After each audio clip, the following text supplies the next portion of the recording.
네, 최강욱 정의준 김성의 나를 위해 이재명 제8회 방송 시작하겠습니다. 오늘 정의준 교수님 개인 사정으로 이번 주말까지 좀 불참이시고요. 오늘도 최강욱 더불어민주당 공동선대본부장님 모셨습니다. 안녕하십니까? 안녕하십니까. 위원장. 최강욱 대표 위원장이죠. 예, 최강욱 대표 이렇게 문장에 가다가 갑자기 바꾸려니까 너무 힘듭니다.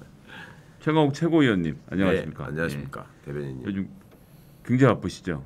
예, 진짜 지역에서 그 출근 인사 하시는 분들이 요새 날이 추워가지고 그렇죠. 예.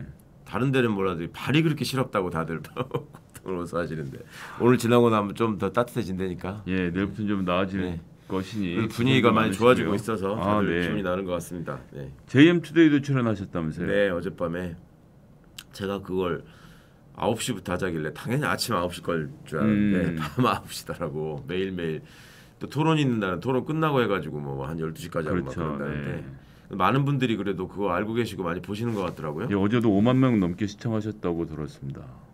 동시에? 그럴 일은 없죠. 동시에 그렇지는 않으실 거고. 조회수가 그렇다는 얘기죠. 조회수가 뭐든지 다 불려서 얘기하는 법 아닙니까? 조회수 5만은 많은 게 아니잖아요. 우리 최강 500만 대표님이 원 나오셨는데 보셔야지. 5만 나오면 그건 영상이라고 할 수 없죠. 그건 아니고. 하다못해 저 같은 하찮은 옳은 소리에 나오셔도 30만을 끌어내시는 분인데, 네 그렇습니다. 저도 이재명 TV에 쇼츠로 출연해서 그게 대박이던데. 완전히 김성애 대변인의 연기력에 사람들이 난 어제 막 제가 찾지도 않았는데 온데 뜨더라고 그게. 네. 동으로. 그래서 뭐 연기력이라기보다는 그냥 핏줄이 아닌가. 뭐 하여튼 원래는 끌림이 뭐 있더라고요. 겜성애, 좌성애, 우성애가 있다면서요. 그렇죠. 그래서 네. 좌성애를 맡고 계시는데 예, 제가 좌익이니까요. 네. 겜성애를 능가했다고 막 그 사람들이 그렇게 아닙니다. 뭐 능가까지는 아니고 겜성의 흉내를 그날 대본을 보고 처음 그 자리 카메라 처음 해본 거예요? 예, 처음 해봤어요. 그때 그렇게 잘해? 근데 얼마나 연습을 했어? 연습을 안 하고 그냥 1시간 동안 시키는 대로 촬영을 했는데 어. PD님이 잘 끌어주셔서 재밌게 촬영했습니다. 타고난 예. 재능이 하여튼 김성애 대변인님의 새로운 면을 많은 분들이 발견하고 즐거워하시는 것 같습니다. 예, 제가 내일 이건 제 개인적인 얘기라서 딴 데는 한 적이 없는데 제가 내일 모 잡지에 짜장면을 비비는 사진이 한 장 공개될 예정입니다. 그래. 윤짜장 확 비벼버리는 장면 공개되면 또 말씀드리도록 하겠습니다.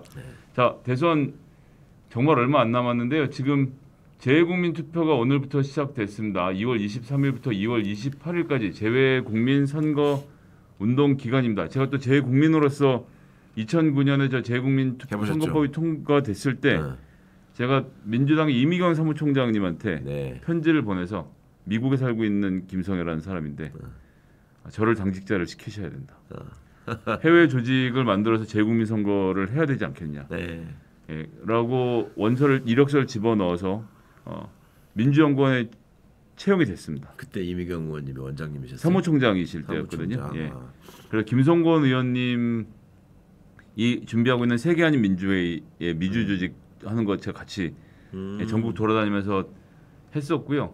그렇게 해서 2012년 총선 대선까지 열심히 나름 미국을 돌면서 조직을 만들었다고? LA에서만 한 게 아니라? 예. 김성권 의원님이 다 하시고 전 옆에서 이제 가방을 들었죠. 비행기 값은? 민주당에서 다 되죠. 예. 민주당이 때 재외국민 선거법 통과되고 나서 영사관마다 조직을 하나씩 만들었는데 기존에 있는 호남 향후의 조직들 절반에다가 이제 동네마다 노사모가 있으면 노사모 이런 데들이 다 붙어서 이제 세계 한인 민주회의가 만들어졌거든요. 그 조직이 지금까지 이제 재외국민 선거를 열심히 하고 계시고 전국 지금 전 세계에서 이 유튜브들 보고 계실 텐데 정말 화이팅 하시고요. 이게 영사관만에 가서만 투표가 돼서 그렇죠. 예, 먼 경우에 막 몇백 킬로미터로 운전을 하시기도 하고 차를 몰고 비행기를 타시기도 하고 정말 어렵게 하고 계신데요.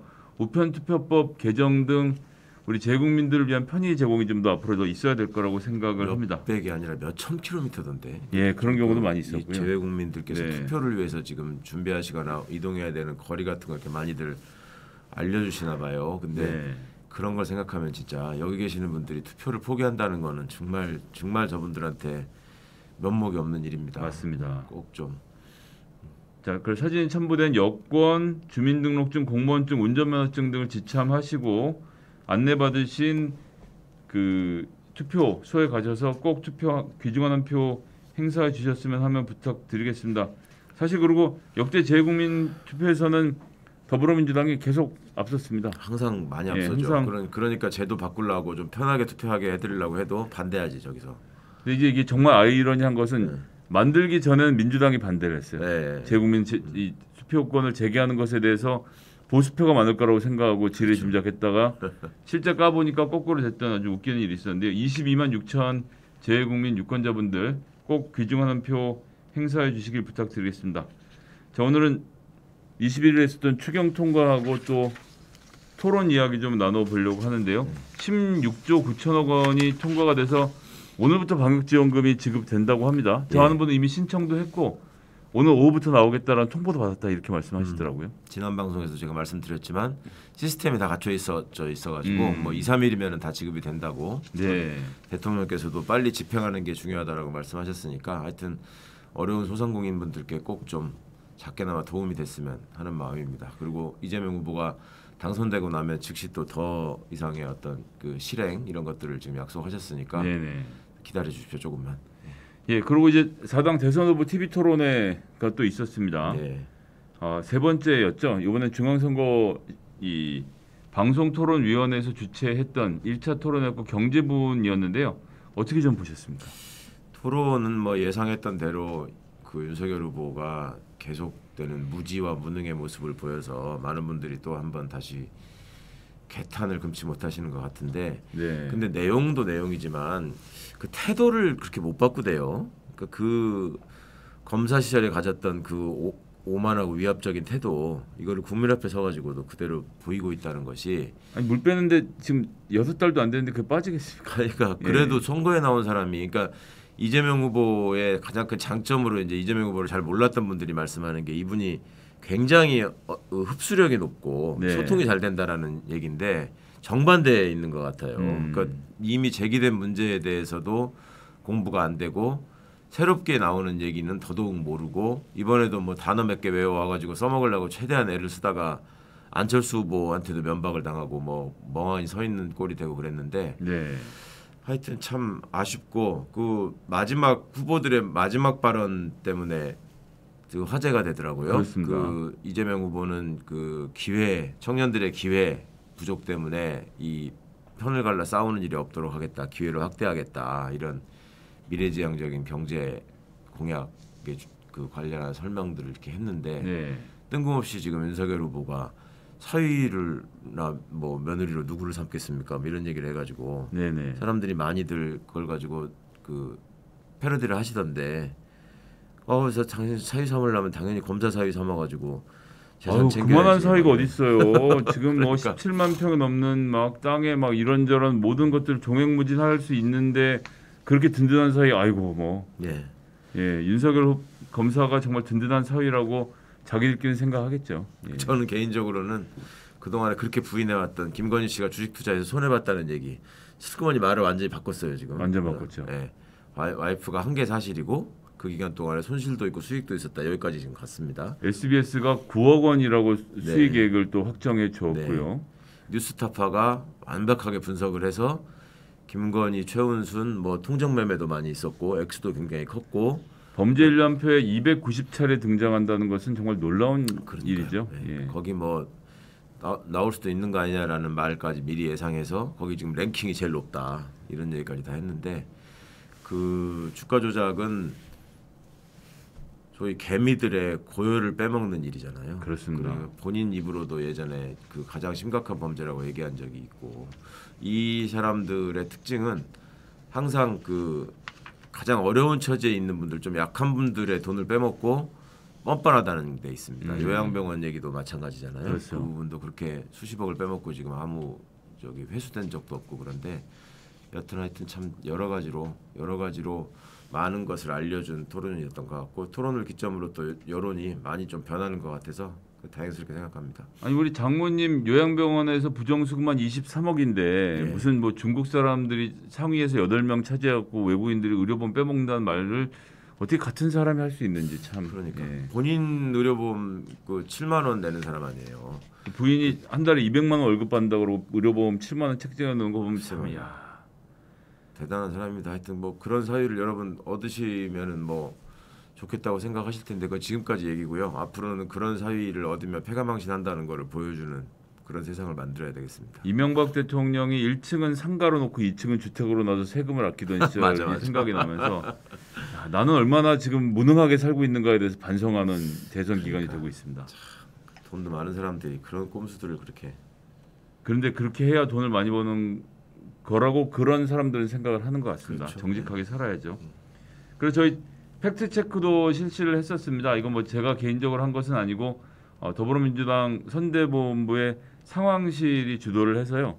정책본부 등을 다 연결을 해서 팩트를 체크하고 이것을 이제 뭐 예를 들면 빨간아재, 이동영 TV, 김용민 TV 뭐 등 이 소셜 인플루언서들 중에 등치 크신 분들, 황희도 이런 분들 다 모시고 이분들에게 좀 자료를 계속 제공을 하면서 팩트 체크 내용을 알려드렸고 이것들 이제 좀 널리 좀 퍼져 나가고 있는데요.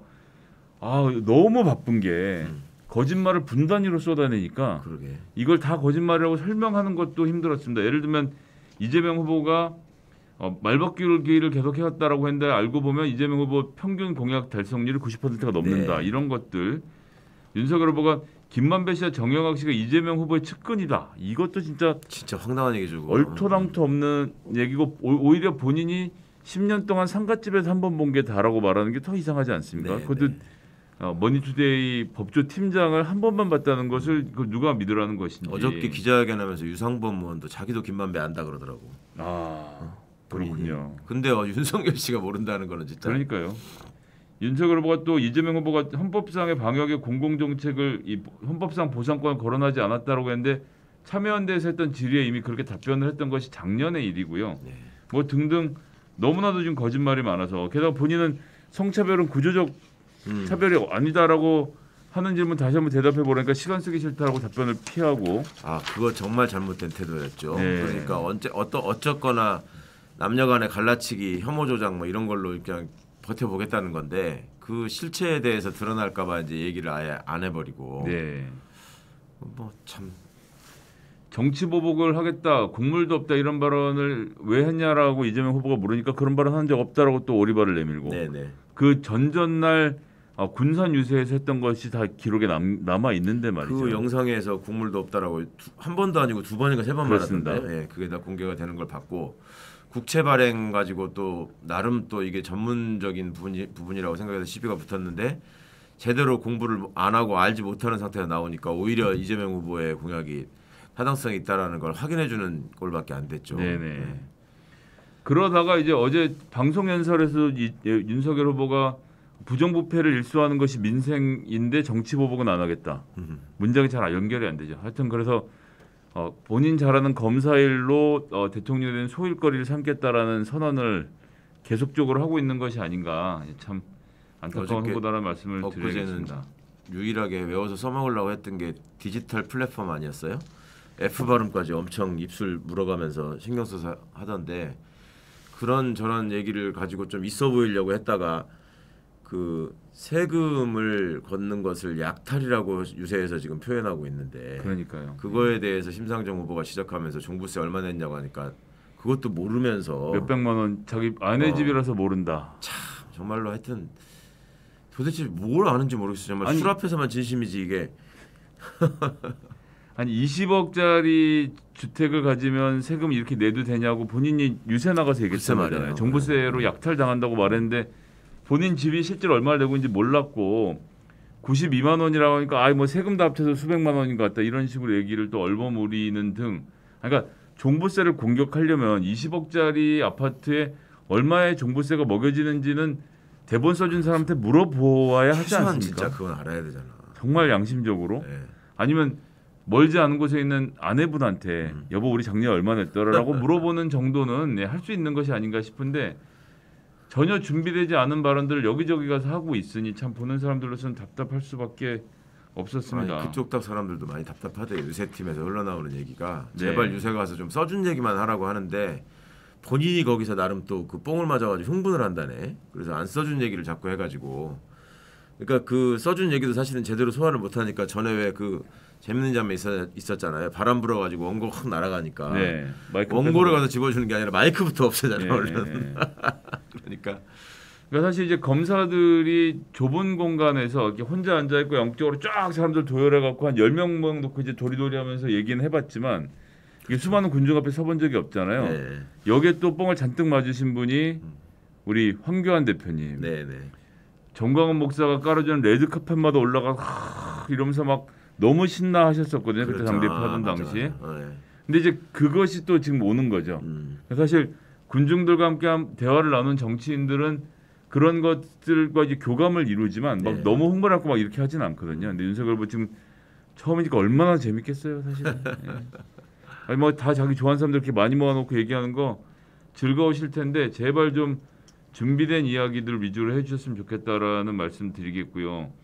우리가 또 이제 그 하나 짚고 넘어갔으면 하는 가짜 뉴스 중에 심상정 안철수 후보도 지적을 했는데 소상공인 안 돕고 재난지원금만 뿌리려고 하는 거 아니냐. 윤석열 후보도 같은 얘기를 했습니다. 네. 그런데 이재명 후보 실제로 경기도지사 시절에 소상공인 회복 자금 지원을 2020년엔 5,700억, 21년 6,100억. 제일 많이 했죠. 예, 그렇죠. 그다음에 전국 최초로 코로나19 재난극복 마이너스 대출 특별 보증도 2021년 4천억 원 준비해서 했고요. 거기에 플러스해서 피해업종 소상공인 지원을 2021년에 지역화폐 인센티브를 줘서 500억까지 지원을 하는 등 활동을 해왔거든요.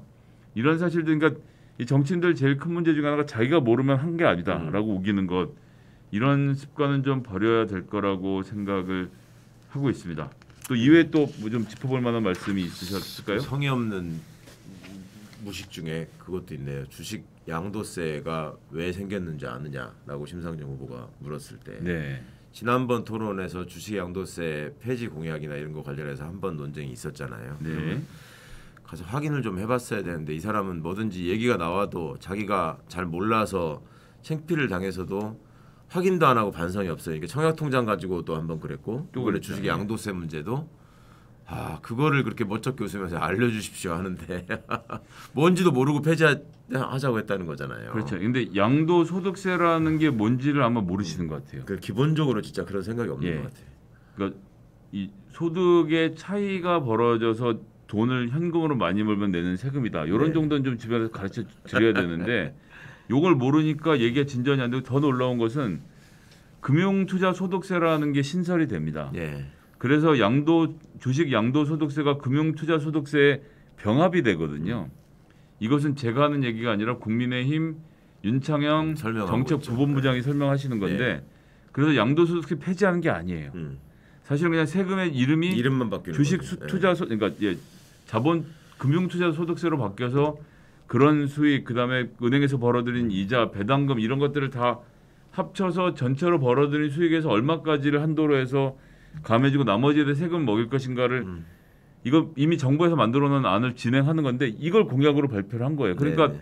본인 머릿속에는 양도소득세가 없어진다고 생각하는데 사실 알고 보면 없어지는 것도 아닌. 그러니까 조세 정책의 기본이 소득 있는 곳에 세금 있다 이건데 그렇죠. 예. 세상에 그거를 모르고 왜 생겼는지도 모르는 상태에서 그냥 없애는 것도 아니고 자기들이 나름 뭔가를 통합해가지고 조정하겠다는 건데 그렇습니다. 그걸 없앤다고 말해버리고 없앤다고 말을 하고 나니까 지금 후보한테 아무도 보고를 못 드리는 거예요. 그렇죠. 사실 없어지는 게 아니라 여기에 똑같은 돈을 내셔야 됩니다라는 말을 못 하고 있어서 듣는 사람들은 야 그럼 뭐 주식으로 해서 한 300억 벌어도 세금을 안 내는 건가? 이렇게 생각하고 계시는데 본인은 그렇게 생각하고 있는 거예요 지금. 그래서 좀 제가 옆에서 보는데 조마조마 해갖고 나중에 이제 금융투자소득세가 있다는 걸 알게 되면 얼마나 격분을 하시겠습니까? 니들 왜 이거 나한테 설명 안 했냐고 할 텐데 걱정입니다 진짜. 여기까지 해서 저희 TV 토론 내용 한번 살펴봤고요. 2차 토론 그러니까 1, 2, 3, 4차 토론이죠. 선관위 주최 2차 토론 내용도 좀 정치 부분이라서 또 좀 기대가 상당히 되는데요. 어떻게 진행될지 한번 보고 또 그때 가서 팩트 체크해 보도록 하고요. 오늘 공약은 뭐 이런 겁니다. 정책 공약집이 발간이 됐습니다. 2월 22일에 이재명의 5대 비전 20대 핵심 과제 공약집을 발간을 했고요. 재원은 지금 한 300조 정도를 보고 있습니다. 이게 올해 당장 쓴다는 것이 아니라 이제 이재명 후보 임기 내내 당선된다면 당선자 임기 내내 쓴다는 것이고요. 이게 또 선거법이 진짜 웃기는 게 파일을 돌리면 안 된대요.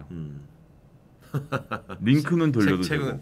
링크는 괜찮고. 예, 제가 그래서 오늘 아침에 이게 들어와서 저희 그 신속 팩트 체크하는 뭐 한 2,000분 정도 들어온 구독자가 계시는 사이트에다가 파일을 다짜고짜 올렸는데 바로 선대위에서 연락 오더라고요.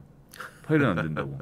그래서 내리고 링크로 대체했는데 그러니까 이런 선거법들이 천하에 쓸데없는 얘기 아닙니까 진짜. 글쎄 말입니다. 링크로 가서 다운로드 받는 거랑 내가 파일을 주는 거랑 참 이거야말로 진짜 선거가 지나고 나면은 총선 이후에도 제가 그 지역 선거 뛰신 분들한테 지역구 뛰신 분들한테 그 얘기 많이 들었는데 한번 뭔가 이게 TF를 만들어 가지고 한번 착 털어야지 안 될 것 같아요. 이게 이런 식으로 선거법이 가면 그러니까 자승자박이 될 뿐만 아니라 선관위가 또 통일된 해석을 제시하는 것도 아니에요. 또 보면 그렇죠. 네, 그게 항상 문제잖아요. 선거하시는 분들한테.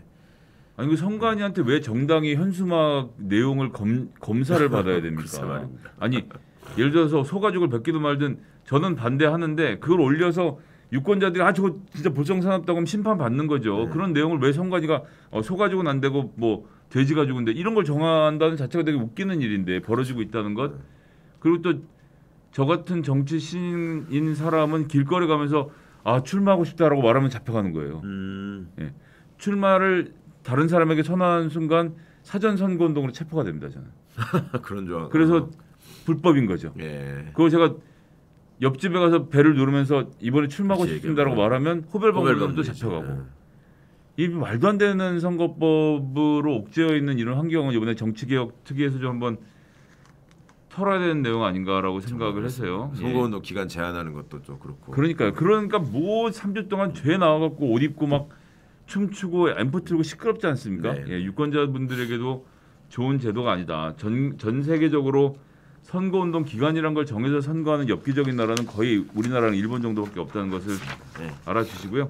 재외국민 관련돼서 저희가 이제 투표 시작했으니까 좀 말씀을 드리도록 하겠습니다. 이재명 후보의 재외국민 공약인데요.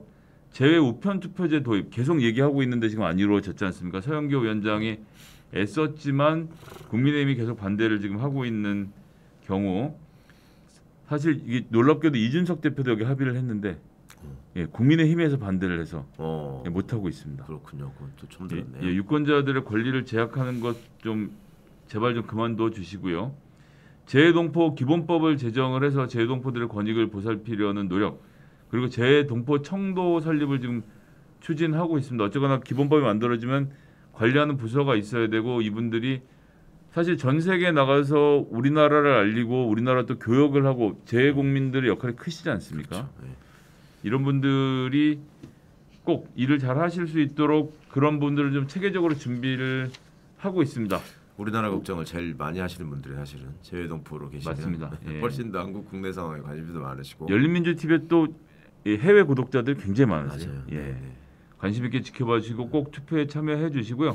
또 여행교육, 재외국민 안전을 위한 해외 안전 대책본부를 확대해서 운영하는 것도 이재명 후보가 공약을 했습니다. 좀 관심 갖고 지켜봐 주시고 주변에 계신 우리 동포 여러분들에게도 이런 사실을 좀 널리 알려 주셨으면 합니다. 또 이렇게 해서 또 대한민국 국민이라는 자부심이 재외동포분들에게는 대통령이 해외 순방하실 때 그 나라가 그 대통령을 어떻게 대하느냐를 가지고 많은 것을 느끼시잖아요. 그 대통령 가시면 그렇게 반가워들 하시고 그러는데 그렇습니다. 우리 문재인 대통령이 보여주신 그 외교 현장에서의 품격 있는 모습이나 이런 것들 때문에 많은 재외동포들께서 진짜로 눈물 흘리면서까지 좋아하시는 그런 상황들이 많이 있었는데 윤석열이라는 사람이 그 자리에 가서 보일 모습, 그 재외동포들 모여 계셨는데 거기 앞에 가고 또 어퍼컷 날리고 막 이럴 텐데 끔찍합니다 진짜. 정말 안타까운 일이고요. 그렇게 해서 저희 공약들 재외국민 투표 23일부터 28일까지 꼭 좀 참여해 주실 것을 부탁을 다시 한번 드리겠습니다. 저희 이재명 후보 그 선대본 후원회가 25억 6,545만 원을 모아서 가득 채웠습니다. 문을 닫았습니다. 감사 인사를 드리도록 하겠고요. 이 아래에 지금 저희 링크를 달아 놓을 건데요.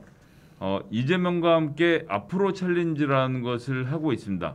그냥 이렇게 뚜벅뚜벅 걸어가시는 모습을 핸드폰으로 가로 영상으로 찍어서 보내주시면 이 영상들을 모아서 이재명과 함께 앞으로 영상을 제작하는 데 사용할 것인데요. 관련된 내용들 이제 참고 자료 잘 봐주시고 함께 해 주셨으면 하고 부탁 다시 드리겠습니다. 자 이제 정말 2주 남았습니다. 선거. 진짜 정말 코앞으로 이제 수요일 2주 남았고요. 저희가 방송 보시는 분들이 하루에 한 통씩만 주변에 있는 지인들 설득해 주시면 그게 50만이 되고 100만이 되고 선거를 결정짓는 중요한 한 표가 될 거라는 말씀을 다시 한번 드리겠습니다. 그리고 저희 이재명 후보 페이스북 글이 이번에 올라온 게 또 되게 감동적이었는데 예. 예. 그 노무현 대통령님, 문재인 대통령님에 대한 어떤 본인의 생각이 또 아픈 손가락이라는 표현으로 하셔가지고 네. 많은 분들이 여기서 감동도 받으시고 여러 생각도 하시고 이재명 후보를 다시 보게 됐다라는 말씀들을 많이 하시던데 저게 지금 와서 이재명 후보가 지지율이 생각보다 나오지 않으니까 뭐 쇼하는 거 아니냐라고 받아들이시는 분들도 아주 조금이지만 있는 것 같아요. 근데 네.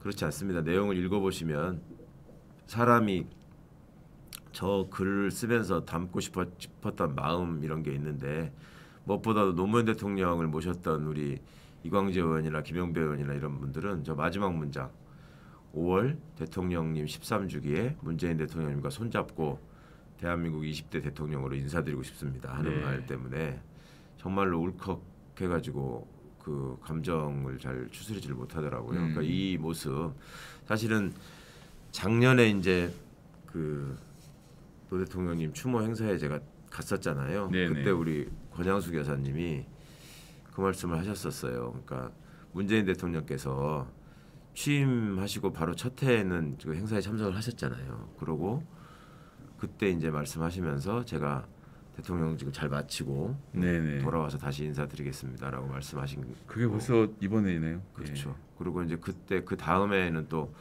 참석을 못하시고 지방 방문해서 오셨다가 이렇게 헬기가 봉화 묘역 위를 이렇게 선회를 하다가 다시 가는 모습 뭐 이런 게 있었는데 네. 그런 얘기들을 이제 권 여사님 하시면서 5월에는 날씨도 너무 좋아진 상황에서 여러 가지로 우리나라가 좀 행복한 상황에서 네. 문 대통령님 퇴임 후에 홀가분하게 참석하시고 또 새 대통령님도 뵙고 그럴 수 있으면 참 좋겠다. 그 말씀을 참 제가 마음으로 정말 그 따뜻하고 또 한편으로는 마음 아프게 들었는데 네. 꼭 그런 날이 올 거라고 확신합니다. 지금 저 하고 있는 윤석열 씨의 모습을 보면 정말 이게 지기 어려운 선거인 것 같습니다. 네. 자, 힘들 내주시고요. 남은 2주 같이 열심히 뛰었으면 좋겠습니다. 저희 준비한 영상 보면서 마치고 금요일 12시 반에 또 찾아뵙겠습니다. 감사합니다. 감사합니다. 존경하는 재외동포 여러분 인사드립니다. 더불어민주당 대선 후보 이재명입니다. 먼저 전 세계에 닥친 코로나로 어려움과 고통을 겪고 계시는 동포 여러분 깊은 위로의 말씀 드립니다. 그러나 저는 우리 국민의 위기 극복 DNA를 믿습니다. 전쟁의 폐허를 딛고 산업화와 민주화를 이룬 것도 세계가 인정하는 선진국으로 도약한 것도 바로 위대한 우리 국민 덕분입니다. 지금의 위기도 반드시 극복하고 일상을 회복해서 더 밝은 미래로 나아갈 것이라 확신합니다. 조국 대한민국의 주권자인 재외동포 여러분, 23일부터 28일 매일 오전 8시부터 오후 5시까지 전 세계 178개 공간에서 재외투표가 진행됩니다. 위기에 강한 대한민국을 위해, 더 크게 도약할 대한민국을 위해 기호 1번 이재명에 꼭 투표해 주십시오. 코로나 위기를 넘는 위기 극복 총사령관, 세계 5강 선진 경제 강국을 만드는 유능한 경제 대통령이 되겠습니다. 동포 여러분의 더 큰 자랑이 되는 조국 대한민국을 만들겠습니다. 동포 여러분의 가정에 항상 건강과 행복이 충만하시기를 기원합니다. 고맙습니다.